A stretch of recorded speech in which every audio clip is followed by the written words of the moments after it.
பார்வதி பதஜே ஹர ஹர மகாதேவ. தென்னாடுடைய சிவனே போற்றி, எந்நாட்டவர்க்கு இறைவா போற்றி. ஜபா குசும சங்காசம் காஷ்யபேதம் மஹத்யுதிம் தமோரிம் சர்வ பாபக்னம் பிரணதோஸ்மி திவாகரம். அஸ்வத்வஜாய வித்மகி பத்மஹஸ்தாய தீமஹி தன்னோ சூர்ய பிரஜோதஜாத். அக்னி நட்சத்திர காலம். அக்னி நட்சத்திரம் வசந்த ருது அப்படிங்கிற காலத்தில் மேஷ மாசத்தில், அதாவது சித்திர மாசத்தில் பரணி நட்சத்திரத்தினுடைய 3வது பாதத்தில் இருந்து ஆரம்பித்து ரோகிணி நட்சத்திரம் பர்யந்தம் இருக்கக்கூடிய ஒரு காலகட்டத்தை அக்னி நட்சத்திர காலம் அப்படிங்கிறோம். ரொம்ப ஜாகிரதையாகவும் பரம பவித்திரமாகவும் இருக்கக்கூடிய ஒரு விசேஷமான தினங்கள் இது. அக்னி பகவானும் சூரிய பகவானும் பூமியில ஒன்னா சேர்ந்து பிரவேசிக்கக்கூடிய காலம். இந்த காலகட்டத்தில் என்ன பண்ணலாம், என்ன பண்ணக்கூடாது, எப்படி இந்த அக்னி நட்சத்திரம் உண்டானது? தூர்வாசர் ஒரு பெரிய யுத்தம் என்றார் ஒரு மகாராஜாவுக்காக.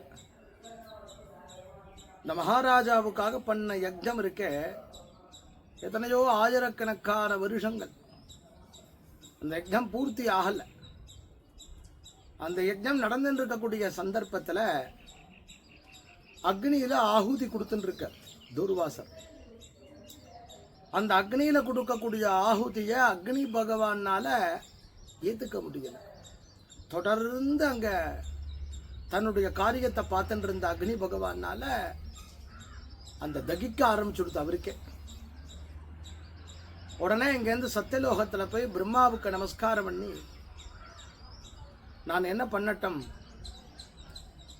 ஜாஸ்தியான ஆகுதி பொருட்கள் என்ற சேர்த்ததுனாலையும் கிருதத்தை நெய்ய கொடுத்ததுனாலையும் என்னால் அதை தாங்கிக்கக்கூடிய அளவுக்கு ஆற்றல் இல்லை, என்ன பண்ணலாம் அப்படின்னு உடனே பிரம்மா அனுகிரகம் பண்ணி, கவலைப்படாத, கண்டபவனம் அப்படின்னு ஒரு வனம் இருக்கு பத்தியா, அங்க சகலவிதமான மூலிகைகள் இருக்கு, அதை போய் சாப்பிட்டா சரியா போயிடும். சாப்பிட்டதுக்கு ஜீரணமாகறதுக்கு ஒன்று சாப்பிடணுமா, நாமளே இப்படித்தானே பண்றோம். உடனே கிளம்பின, முழுக்க கேட்கல, எல்லாருக்குமே அவசரம் தானே. உடனே கிளம்பின, வந்தார். அந்த வனத்துள்ள பிரவேசம் பண்ற, அது உள்ள பிரவேசம் பண்ண முடியல, அவர் நுழையறதையே மழை பெய்யுது. அது உள்ளுக்குள்ள யாரையும் உள்ள விடாம ஒருத்தர் தடுத்துன்னு இருக்கா. மழை பெய்யுறது, இவரால் உள்ள பிரவேசம் பண்ண முடியல. அக்னினா ஜுவாலையா இருக்கணுமே. திருப்பி உடனே கிளம்பி நேரம் சத்தியலோகம் வந்து பிரம்மாவுக்கு நமஸ்காரம் பண்ற. உனக்கு என்ன அவசரம், நான் முழுசா சொல்றதுக்குள்ள உனக்கு என்ன அவசரம்? அந்த காண்டவ வனத்துல வாசல்ல தபஸ் பண்ணின்று அந்த இடத்துக்கு 2 பேர் வருவா. யமுனையில தீர்த்தமாடிட்டு பகவான் ஸ்ரீ கிருஷ்ணரும் அர்ஜுனனும் வருவா. அவளுடைய சரணத்துல போய் உழு, அவ தான் உனக்கு வழி காமிப்பா. அது உள்ள பிரவேசம் பண்றதுக்கு வழி வேண்டாமா, என்ன அவசரம்?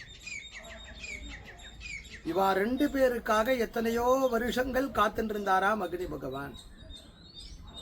தாபர யுகத்துல யமுனா தீரத்துல, யமுனா தீர விகாரே பிருந்தாவன வன சஞ்சாரேங்கிற பகவான் அர்ஜுனனோட ஸ்நானம், சந்தியாவந்தனம், அகமர்ஷண சூக்த ஜபமெல்லாம் பண்ணி படித்துறையில மேலே ஏறுறத கையில கமண்டலத்தோட வேத மந்திரத்தை ஜபிச்சுண்டு ஒரு வேத பிராமணன் எதிர்த்தா மாதிரி நிற்கிறான். இப்படி பார்க்கற ஒரு நமஸ்காரம் பண்ற. நீ நமஸ்காரம் பண்ணப்படாது, நீ யாருங்கிறத நான் தெரிஞ்சுக்கிட்டேன்னா, உன்னுடைய சுய வடிவத்தில் வரப்படாதா, பிராமணனா வந்தால்தான் நான் செய்வேனா அப்படின்ட்டு உனக்கு என்ன வேணும்னாராம். நடந்த விவரங்களை சொன்னார். நான் இந்த வனத்துள்ள பிரவேசம் பண்ணணும், இந்த வனத்துள்ள பிரவேசம் பண்ணி இது இருக்கிறத நான் சாப்பிட்டா தான் என்னால் ஜெரிக்கக்கூடிய சக்தி இருக்கும், மந்தமாகவே இருக்க அப்படின்னு. உடனே கண்ணை மூடிண்டு, கவலைப்படாத, அர்ஜுனனுக்கு ஒன்னால உபகாரமாக வேண்டியிருக்கு. வருணன் கிட்ட இருக்கக்கூடிய அஸ்திரத்தை வாங்கி இவன்கிட்ட கொடு. காண்டீபம்ங்கிற அந்த அஸ்திரத்தையும் அழியாத அம்புரா தூணியையும் இவனுக்கு கொடு. இவன் உனக்கு உபகாரம் பண்ணுவான். இந்திரன் மழை பெஞ்சால் அந்த மழையை தடுத்தாற்றக்கூடிய ஆற்றல் அது கொண்டு அப்படின்னு உடனே அக்னி பகவான் வருணனை தியானம் பண்ணி வருணன் கிட்ட இருந்து காண்டீபங்கிற அஸ்திரத்தை அர்ஜுனன் கையில கொடுக்க, அந்த காண்டபவனத்தின் உள்ள பிரவேசம் பண்ண, அங்க இருக்கக்கூடிய சம்பந்தப்படாத விஷயங்கள் எல்லாத்தையும் அழிக்க, மூலிகைகள் எல்லாம் கபலீகரம் பண்ண, அந்த இடத்துல தேவேந்திரன் மழை பெய்யறதே அந்த மழையை தடுத்து நிறுத்துவதற்காக முதலாக காண்டீபத்தை பிரயோகம் பண்ணி நிறுத்த, அப்படி அது சம்பூர்ண மாறத்துக்கு அந்த அக்னி எரிந்து அடங்குவதற்கு எடுத்துக்கொண்ட நாட்கள் தான் அஸ்வினி நட்சத்திரத்தினுடைய அடுத்த நட்சத்திரமான பரணி நட்சத்திரத்திலே இருந்து ரோகிணி நட்சத்திர பர்யந்தம் 28 நாட்கள்ங்கிற ஒரு கணக்கு. முன்னேழு பின்னேழு நடுவில் ஒரு 7 வந்து கணக்கில் ஒரு மாதிரி கணக்கு அதை எடுத்துட்டு பார்த்தோம்னா நமக்கு ஒரு முதல்ல. அப்படி இருக்கக்கூடிய அந்த தினங்களே வருடம் வரக்கூடிய சைத்திர மாசத்துல அது நிகழ்ந்த அந்த தினம்தான் அக்னி நட்சத்திரமாக சொல்லப்படுறது. அன்னைக்கு இது நிகழ்ந்தது. அந்த இடம்தான் பின்னாடி இந்திரபிரஸ்தம்னு இன்னைக்கு தலைநகரம் டெல்லியாக இந்திரபிரஸ்தாவாக இருக்கக்கூடிய இடம்தான் அந்த இடம். அங்க நாகர்கள் தங்களுடைய இடமா வச்சுட்டு இருந்தா, யாரும் உள்ள பிரவேசம் பண்ண மாட்டான். அதற்குத்தான் அர்ஜுனனுடைய வம்சத்துல வந்தவால பழிவாங்கணுங்கிறதுக்காக அங்க இருக்கக்கூடிய நாக அரசன்ல தக்ஷகன் அன்னைக்கு ஒரு சங்கல்பம் வச்சிருந்தான்.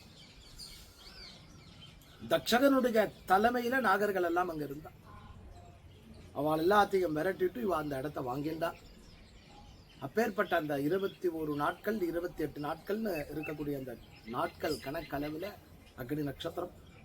இந்த தினத்துல முக்கியமா வெகு தூர பிரதானம் படாது,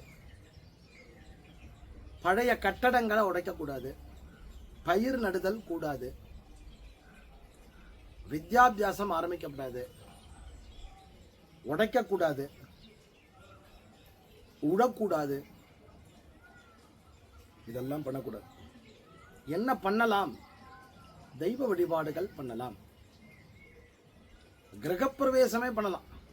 அதுதான் பெரிய ஆச்சரியம். பண்ணக்கூடாதுன்னு சொல்லல, ஆனா கிரக ஆரம்பம் பண்ணக்கூடாது. எவ்வளவு அதுல நுட்பமான விஷயங்கள் இருக்கு. இதை மீறி சில விஷயங்கள் இதற்கு நுட்பமா சொல்றது. ரொம்ப தூரம் நடந்து போகக்கூடாதுங்கிற வெயில் தாக்கம் ஒண்ணு இந்த காலகட்டத்தில் வேண்டாம், தவிருங்கள். நிறைய தர்மங்கள் பண்ண சொல்றது, நிறைய தீர்த்தம் குடிக்க ஜலம் கொடுங்கோ, நீர்மோர் கொடுங்கோ, கோவில்களில் தீபம் ஏற்றுங்கோ, சிவபெருமானுக்கு தாரா பாத்திரம் கட்டுங்கோ, மாரியம்மன் கோவிலில் வேப்பலையை சொருகி வைங்கோ, மாரியம்மன் கோவிலை பிரதட்சணம் பண்ணுங்கோ, மஞ்சள் தண்ணி எல்லா இடங்கள்லையும் தெளிங்கோ, பகவான் நாம நிறைய ஜபிங்கோ. இதெல்லாம் முடிஞ்சால்தான் 21 நாட்களுக்கு பிற்பாடு பூமி திறக்கும். அந்த பூமி உள்ள தீர்த்தம் உள்ள வந்து விழும், நல்ல பயிர் செழிக்கும். அப்பேற்பட்ட அக்னி நட்சத்திரத்தை காலத்தை நமக்களுடைய சௌகரியத்துக்காக சுவாமியினுடைய அனுகிரகத்தோட அனுஷ்டிப்போம். அத்தனை பேருக்கும் அனுகிரகம் உண்டாகட்டும், வெயிலினுடைய தாக்கம் குறையட்டும், பசிப்பினி அத்தனை இடங்கள்லையும் போகட்டும், எல்லாருக்கும் சுபிட்சம் உண்டாகட்டும். பகவான் சூரிய பகவானுடைய அனுகிரகத்தோட அனுஷ்டிப்போம். ஹர நம பார்வதி பதஜே ஹர ஹர மகாதேவா.